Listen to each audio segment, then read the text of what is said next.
Hello, beautiful people, and welcome back.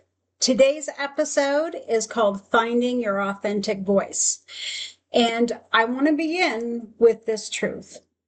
Your authentic voice is not something that you create out of thin air. It's something that you uncover.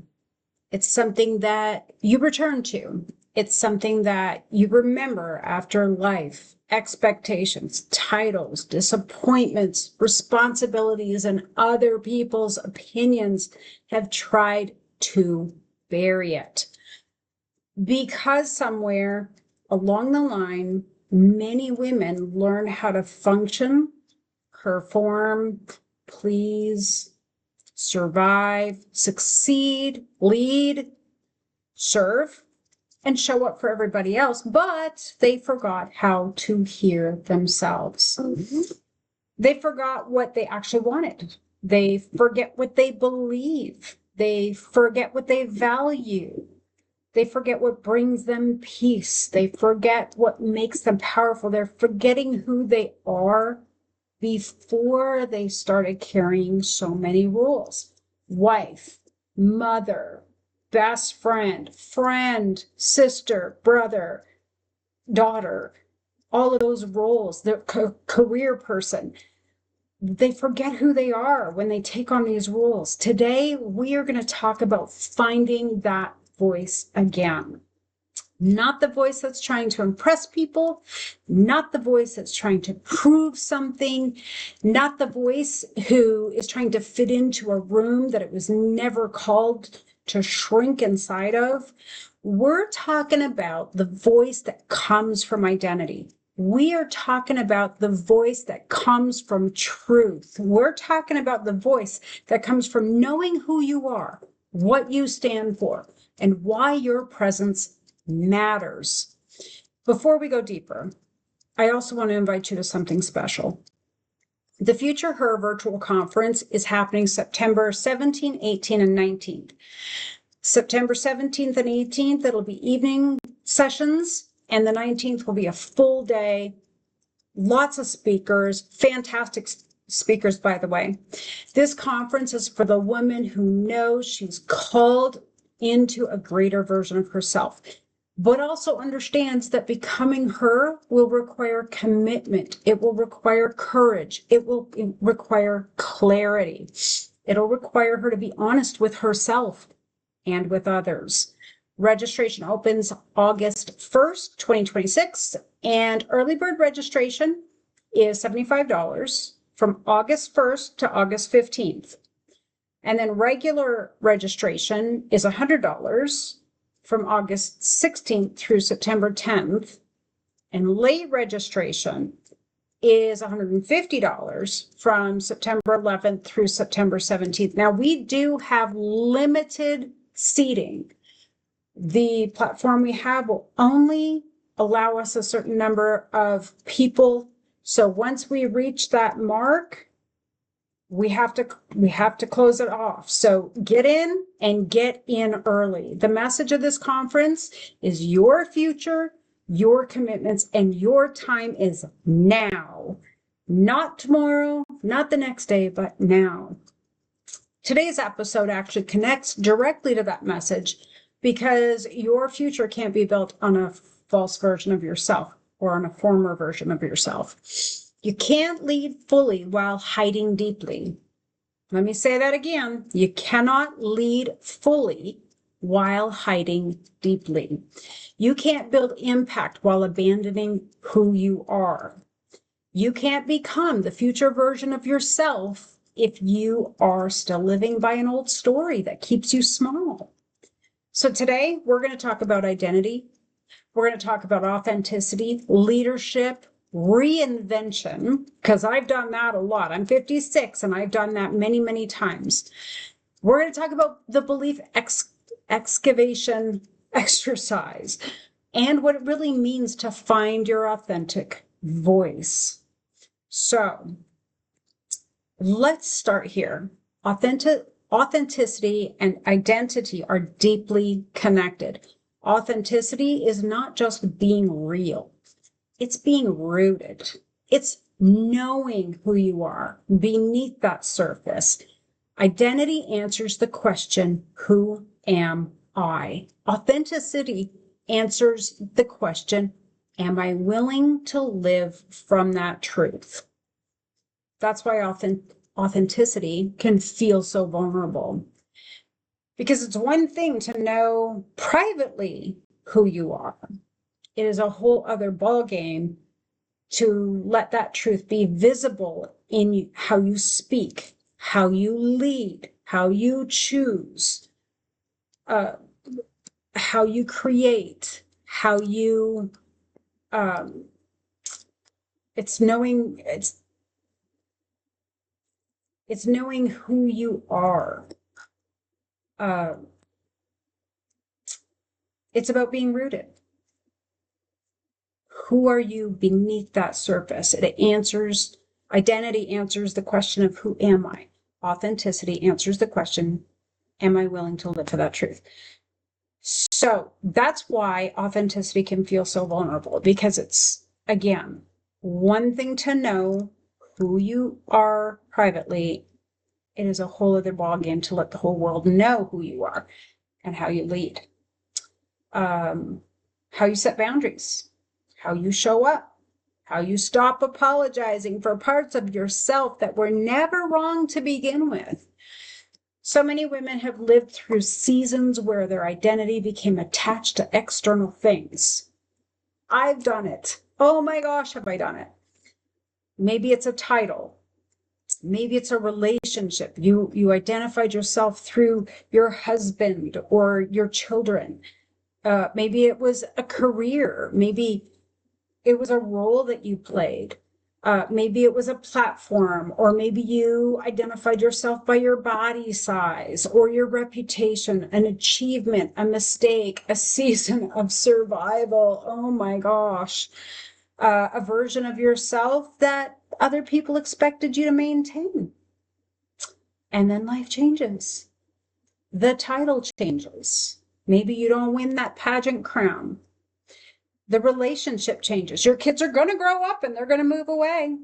Just so you know, I'm an empty nester. It happens. Career changes. Maybe you don't keep that job. Maybe you go to a new job. Your body changes. Your body can change. Maybe there's something chemically wrong that you have to fix through medication or through whatever. Opportunity ends. Nothing is forever. Opportunity ends. Maybe that's the change. The room shifts. Maybe the applause gets quiet, or the thing you thought defined you gets stripped away. And suddenly you're left asking yourself, who am I now? Let me give you an example. So when I worked for the state of Washington, I got hurt really, really badly. 4 boys went after 1 boy. I intervened and they beat the crap out of me. Suddenly, my attorney, my L&I, everybody was telling me, now you have to go on disability. And I am a worker. I always want to work. And I did not want to retire. I did not want to go on disability. I did not want any of those things, because that's not who I felt like I was. I was a good worker. I was a good supervising counselor. I was a good. And I loved what I was doing. I didn't want to move. 6 months before that, God was telling me it's time to move. And I didn't listen. I just stayed at the job that I had, and I loved who I was. That's who I identified myself with. And then it all came crashing down. And I had to start over. And it took me 5 years of frustration. It was 5 years of making myself crazy, not accepting this new situation. And then my husband said to me one day, he said, honey, you worked your butt off. You were great at what you did. But things have changed. You've earned this. You should consider this retirement. And I looked at him and I went, holy crap. I should consider it retirement. I did earn all of this. And then I thought, I do deserve this.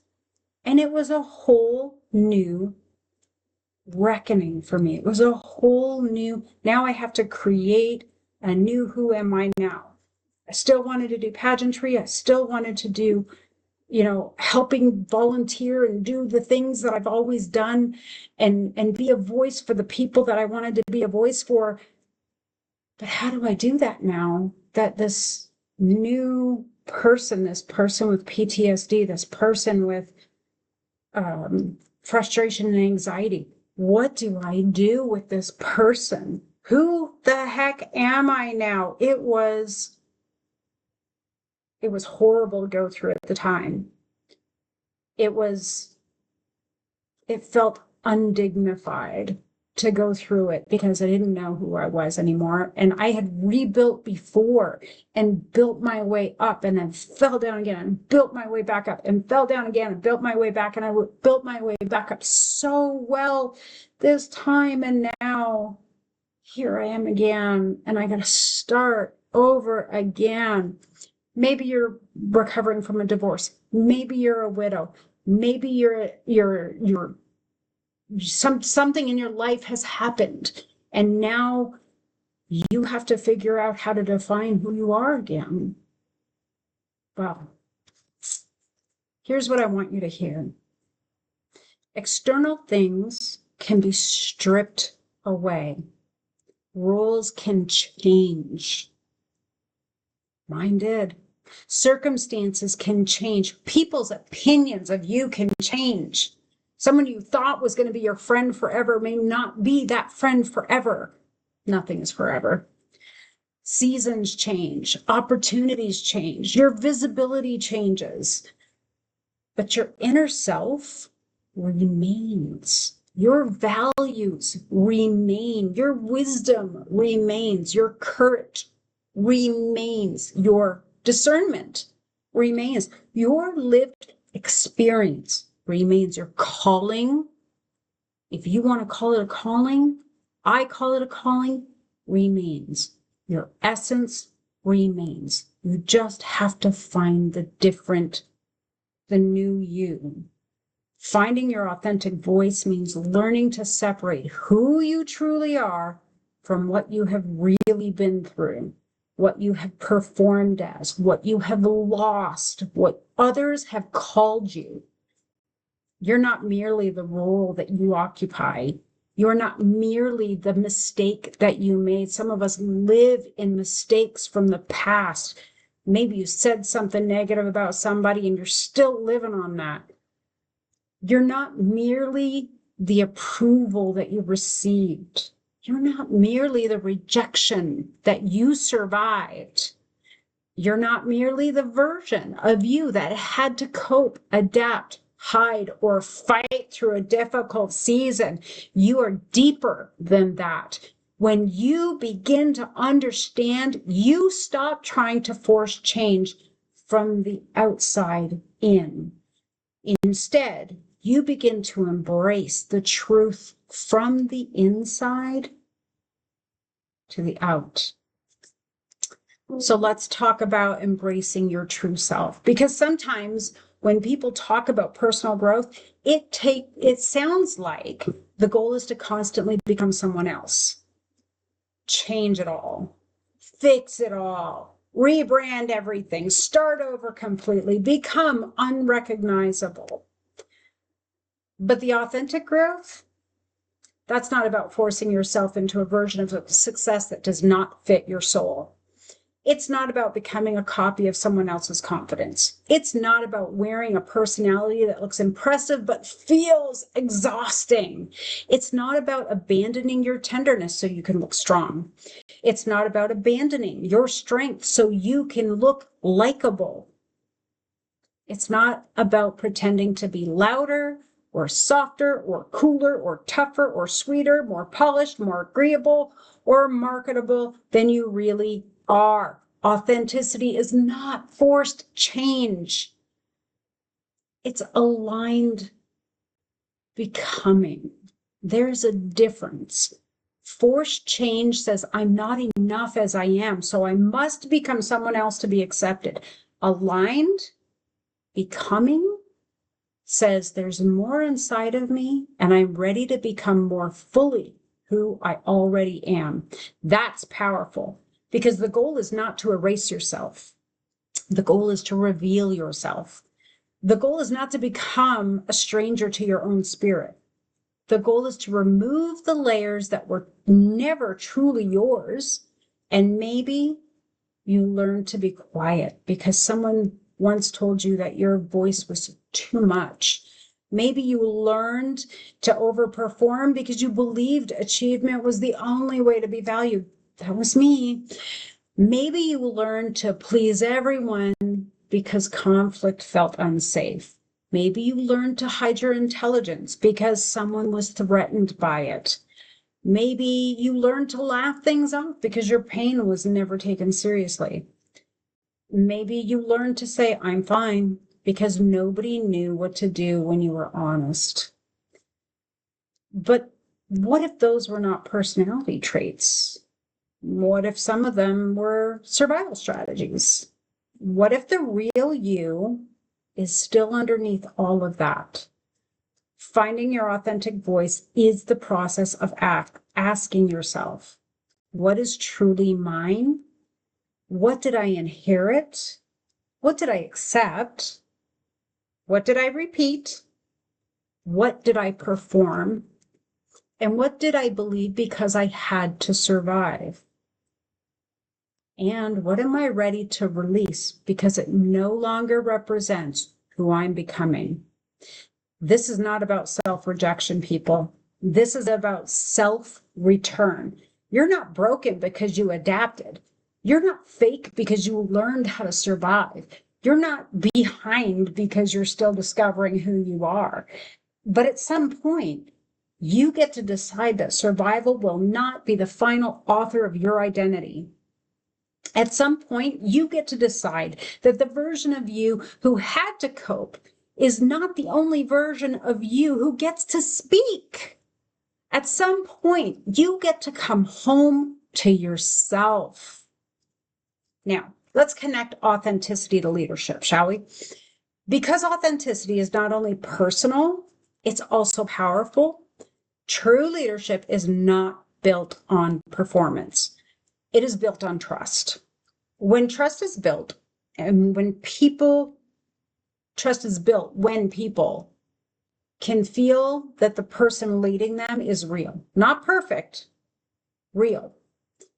A leader who is authentic doesn't have to pretend to know everything.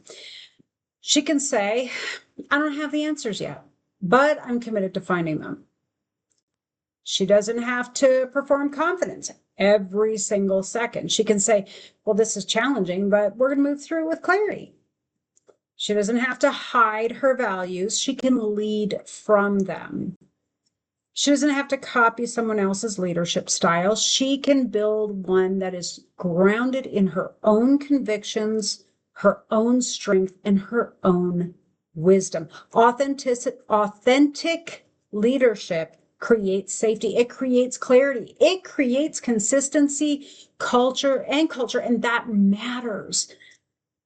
But because people do not just simply respond to what leaders say, they respond to who leaders are. If a leader says one thing but lives another, people feel a gap. If a leader talks about integrity but avoids accountability, people feel the gap. If a leader talks about empowerment but controls every voice in the room, people feel the gap. If a leader talks about authenticity but punishes honesty, people feel the gap. And when people feel that gap long enough, trust begins to erode. But when a leader is authentic, something changes. People relax into truth.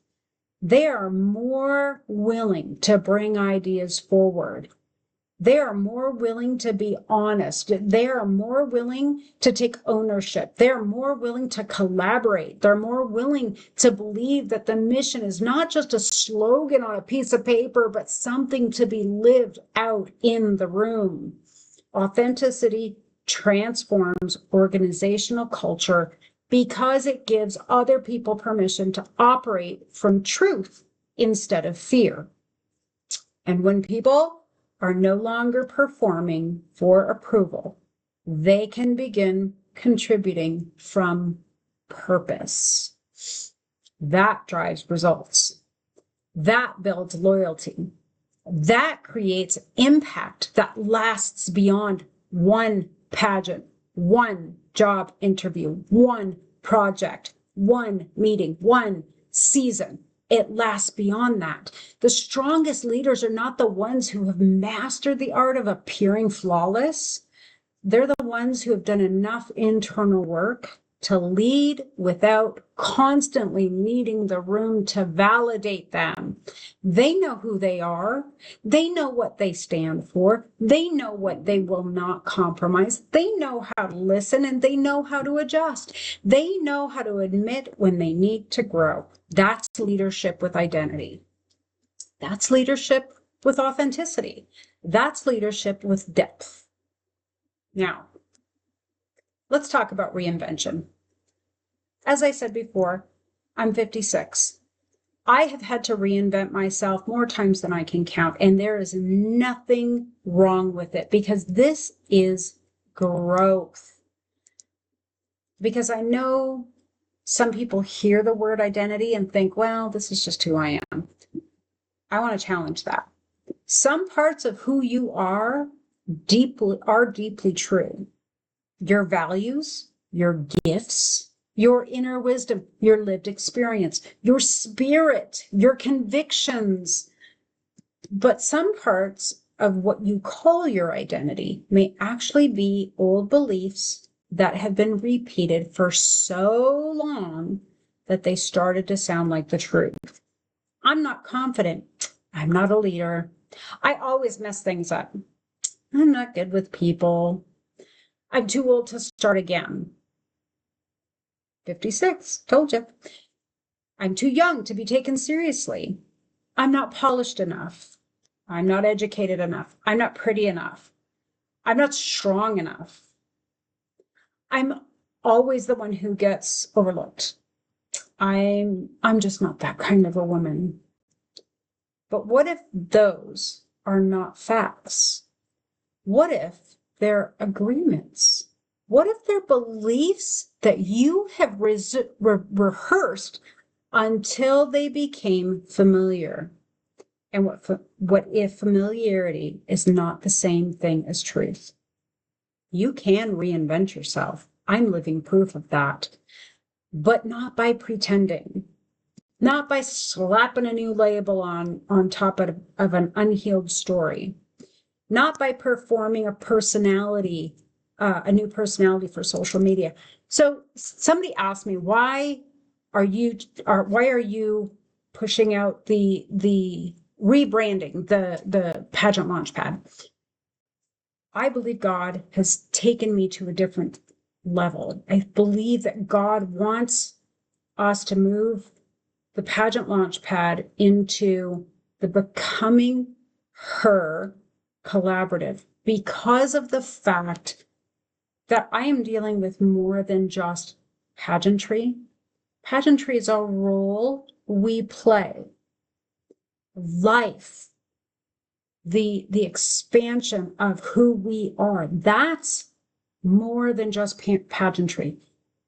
Pageantry can benefit from it, Absolutely. Knowing who you are, that's a huge pageant benefit. We wanted to take this to a higher level. So we decided to rebrand.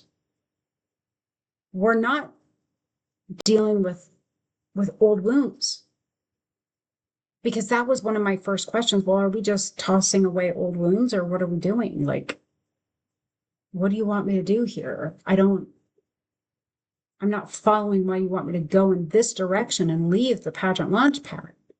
And I felt like I was being told, because that is just a small portion of what you're going to do. You are going to help pageant women be successful, but not just in pageantry. You're going to do it in their entire life scope.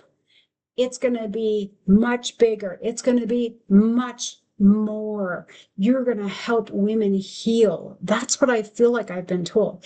That's why we're rebranding. So it's not slapping on a new label on top of an unhealed story. It's growth, and there is a difference. But we had to excavate all the things that we believed in order to make sure that it was new growth and not just slapping a label on it. So we don't want to just slap a label on top of an unhealed story. And we don't want to perform a new personality for social media. What you see, ladies, is what you're going to get. And we don't want to force ourselves into someone else's definition of success.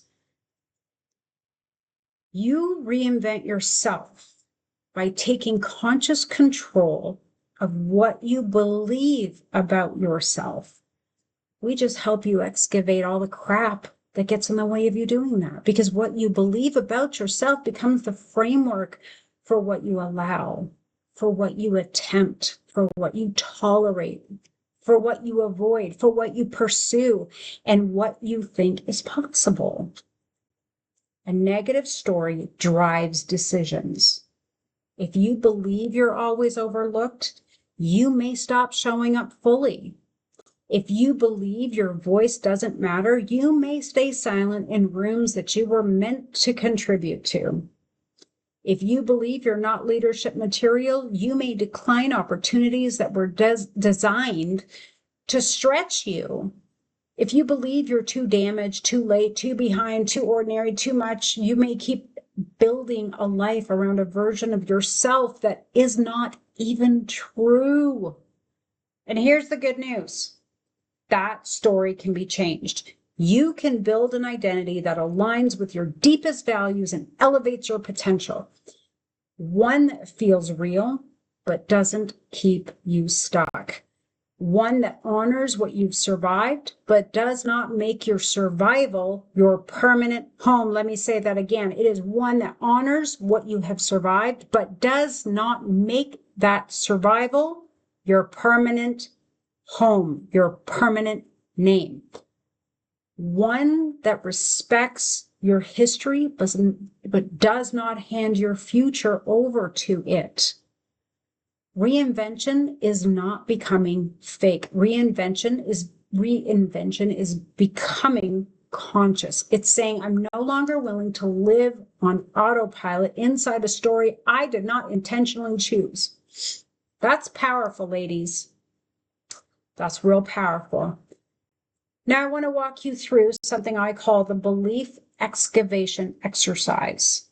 This is not about shaming yourself for what you believe. It's about discovering what has been quietly shaping your identity.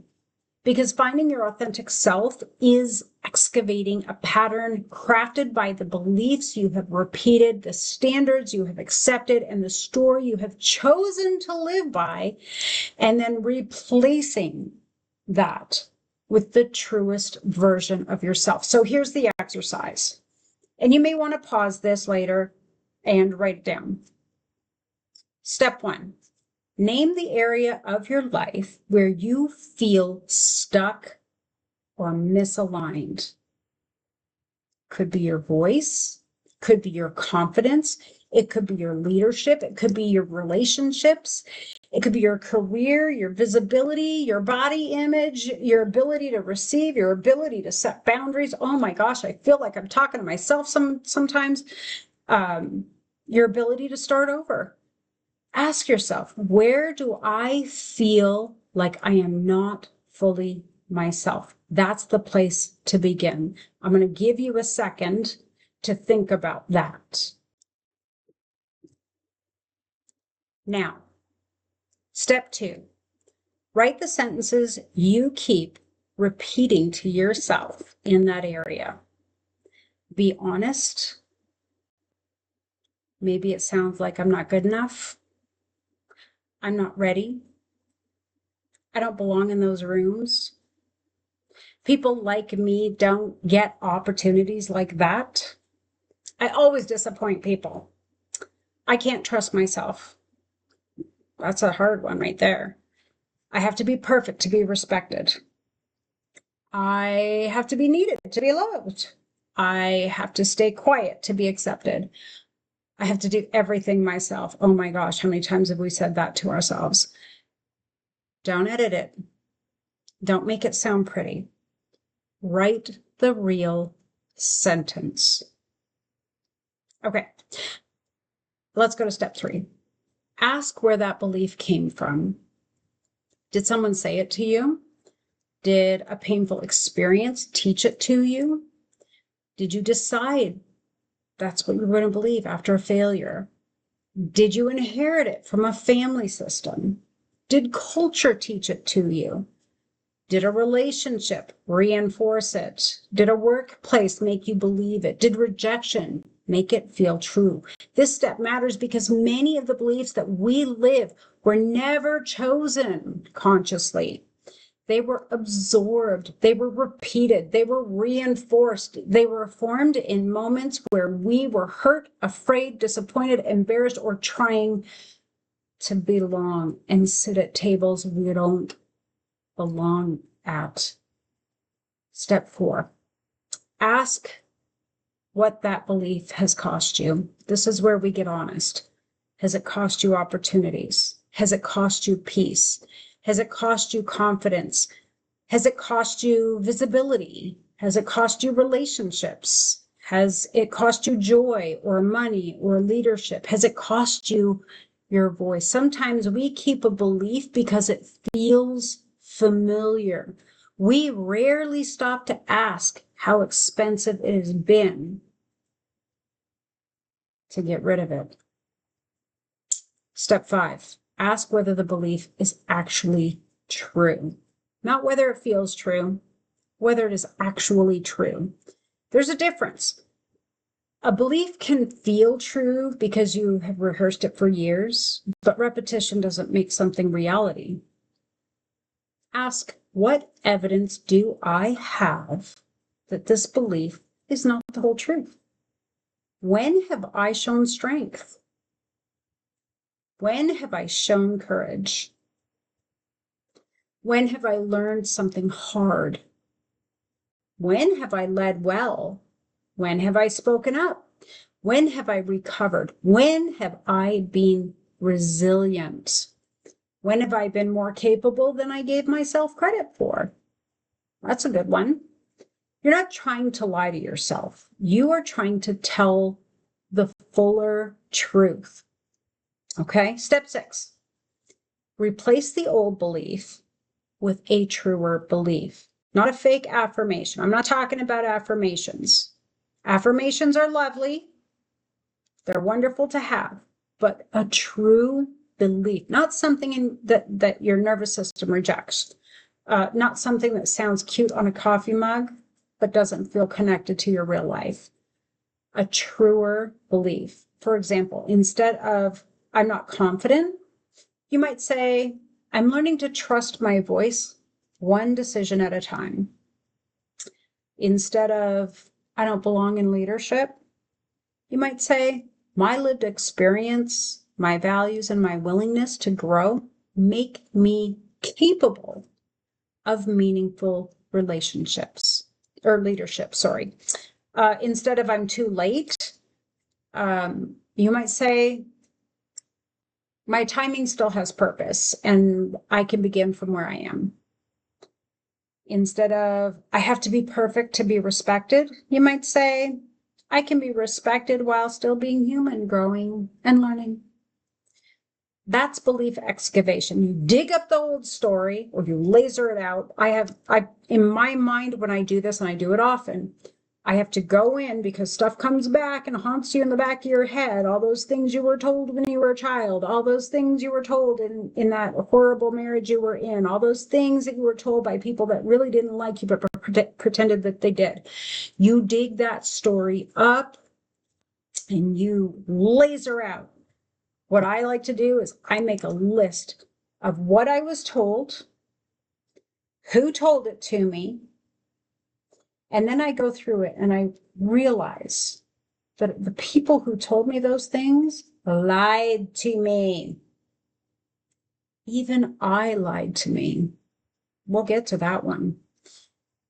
And you examine it. I examined it. And I started crossing stuff out and lasering it out. And I still do it to this day because it is an ongoing lasering. It is an ongoing excavation.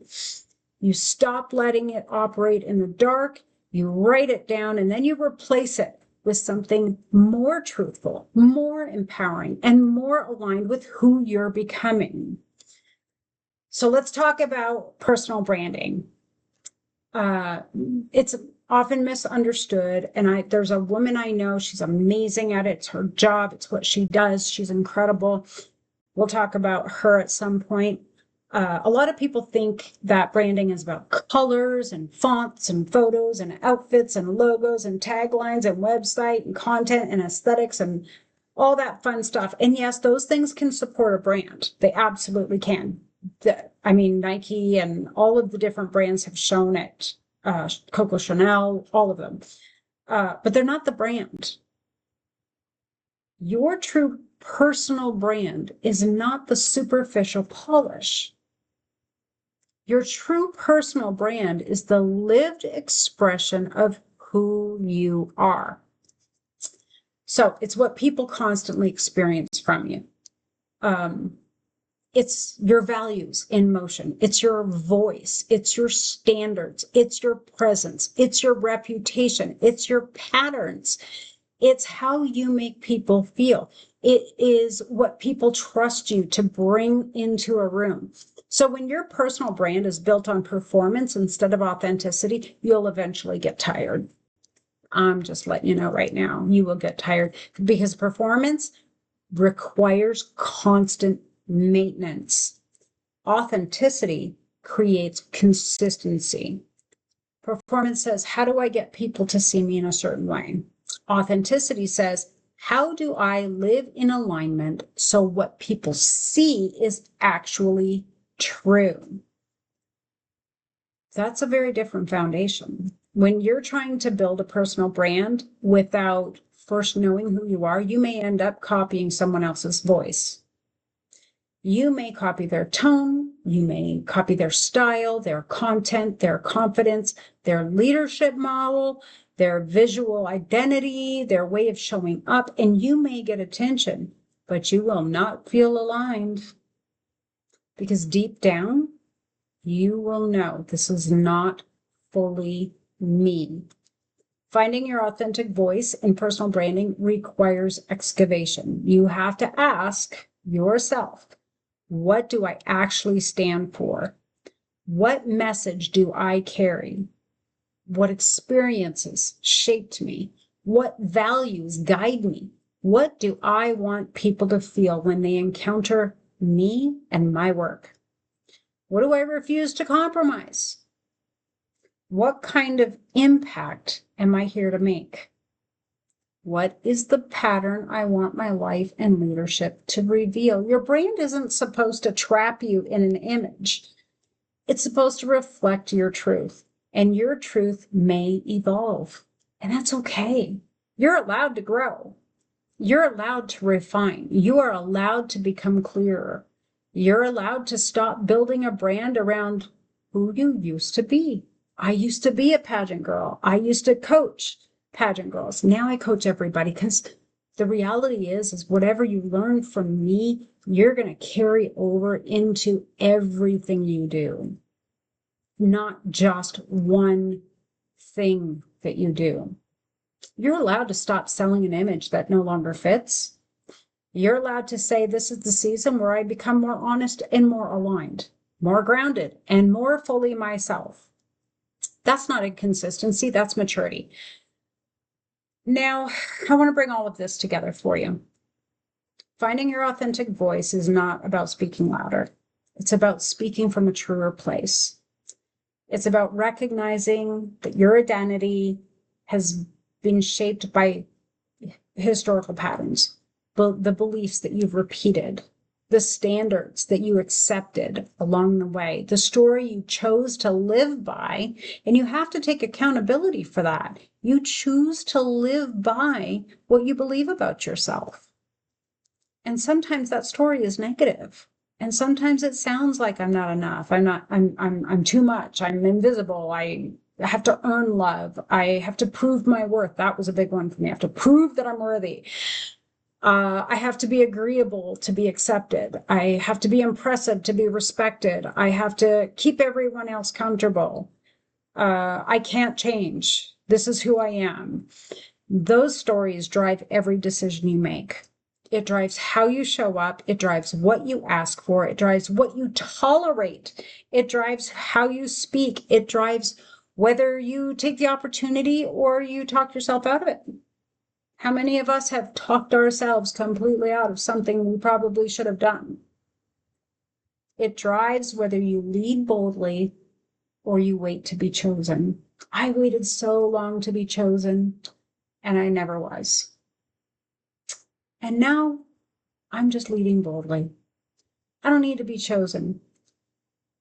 It all drives whether you set the boundary or you betray yourself again. That story can change, and you can change it. You can build an identity that aligns with your deepest values and elevates your potential. One that feels real, but doesn't keep you stuck.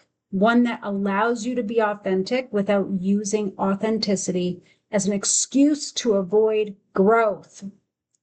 Because let's be clear, authenticity does not mean this is just how I am. So everyone has to deal with it. Authenticity doesn't mean refusing accountability. It means taking accountability for where you are and where you want to go. Authenticity doesn't mean staying in those old habits because they feel familiar. Authenticity doesn't mean making your wounds your personality. True authenticity is honest enough to say, this is where I am, but it is not the limit of who I can become. Let me say that again. This is where I am, but it is not the limit of who I can become. That is the balance. You're not forcing change. You're choosing alignment. You are not rejecting yourself. You are refining yourself. You're not becoming fake. You're becoming free. Now, I want you to imagine your future self, not the fantasy version, not the filtered version, not even the version built for applause. The real version, the grounded version, the whole version, the version of you who has stopped apologizing for existing, the version of you who no longer lets old beliefs make current decisions, the version of you who can walk into a room and not abandon herself, the version of you who leads from values, not validation.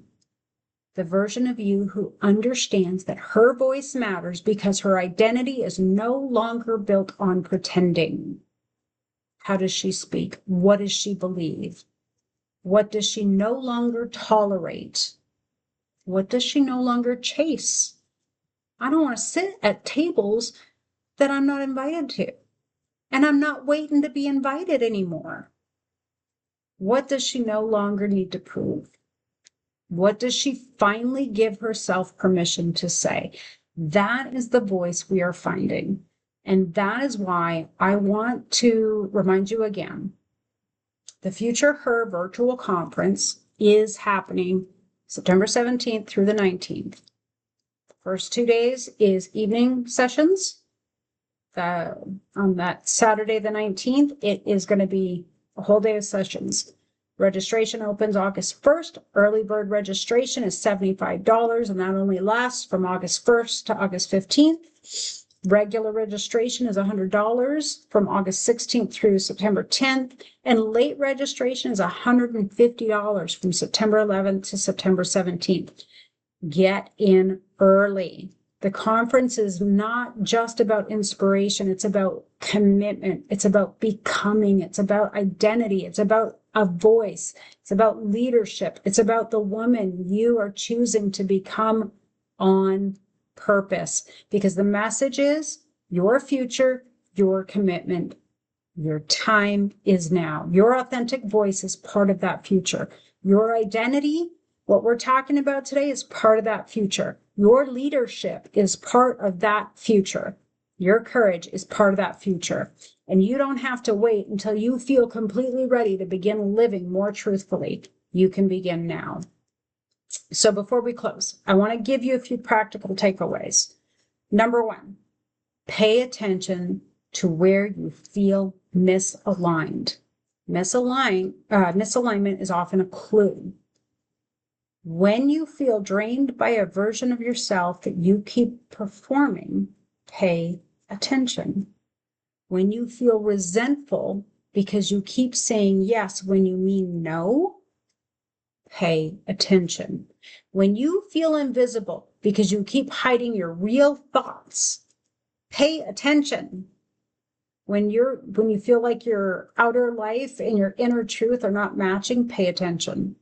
Your discomfort may be inviting you back to the authentic you. Number two, stop confusing familiarity with identity.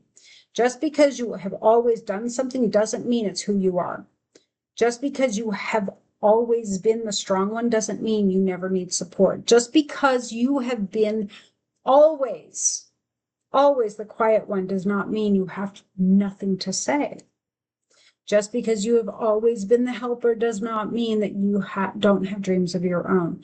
Just because you have always doubted yourself does not mean doubt gets to lead your life. Number three, audit the story you're living by. Ask yourself, what story have I been telling myself about who I am? Then ask, is the story helping me become the woman I'm called to be? If the answer is no, it may be time to write a truer one. Number four, let authenticity grow and coexist. You can love who you are and still grow. You can accept yourself and still improve. You can honor your past and still build a different future. You can be authentic and still become more disciplined, more confident, more articulate, more courageous, more emotionally mature, and more aligned. Authenticity is not the end of growth. It is the foundation for healthy growth. Number five, practice speaking from your values. Before you speak, ask, what value do I want to lead from right now? Courage, compassion, integrity, wisdom, respect, clarity, faith, service, excellence. When your voice is connected to your values, your communication becomes more grounded. You stop speaking only from reaction and you begin speaking from who you are. So finding your authentic voice is not a one-time moment. It is a lifelong return. It is a return to truth. It is a return to values. It is a return to courage. It is a return to the woman underneath the performance. A return to the voice that has always been there, even if it had to get quiet for a while. So this week, I want you to do the belief excavation exercise that we did earlier. Choose one area where you feel stuck or misaligned. Name the old belief, ask where it came from, and ask what it has cost you. And then ask whether it's actually true. Then I want you to replace it with a truer belief that supports the woman that you are becoming. Because your voice will still rise to the level of the identity that you accept. If you accept a small story, your voice will shrink to fit it. But if you begin building an identity rooted in truth, values, courage, and authenticity, your voice will begin to sound different. Not because you're forcing it, but because you are finally speaking from who you really are. Thank you for being here with me today. Make sure you mark your calendars for the Future Her virtual conference, September 17th through the 19th. Registration opens August 1st. We talked about early bird registration and regular registration and the late registration. And remember, your future, your commitments, and your time is now. I'll see you in the next episode. Bye.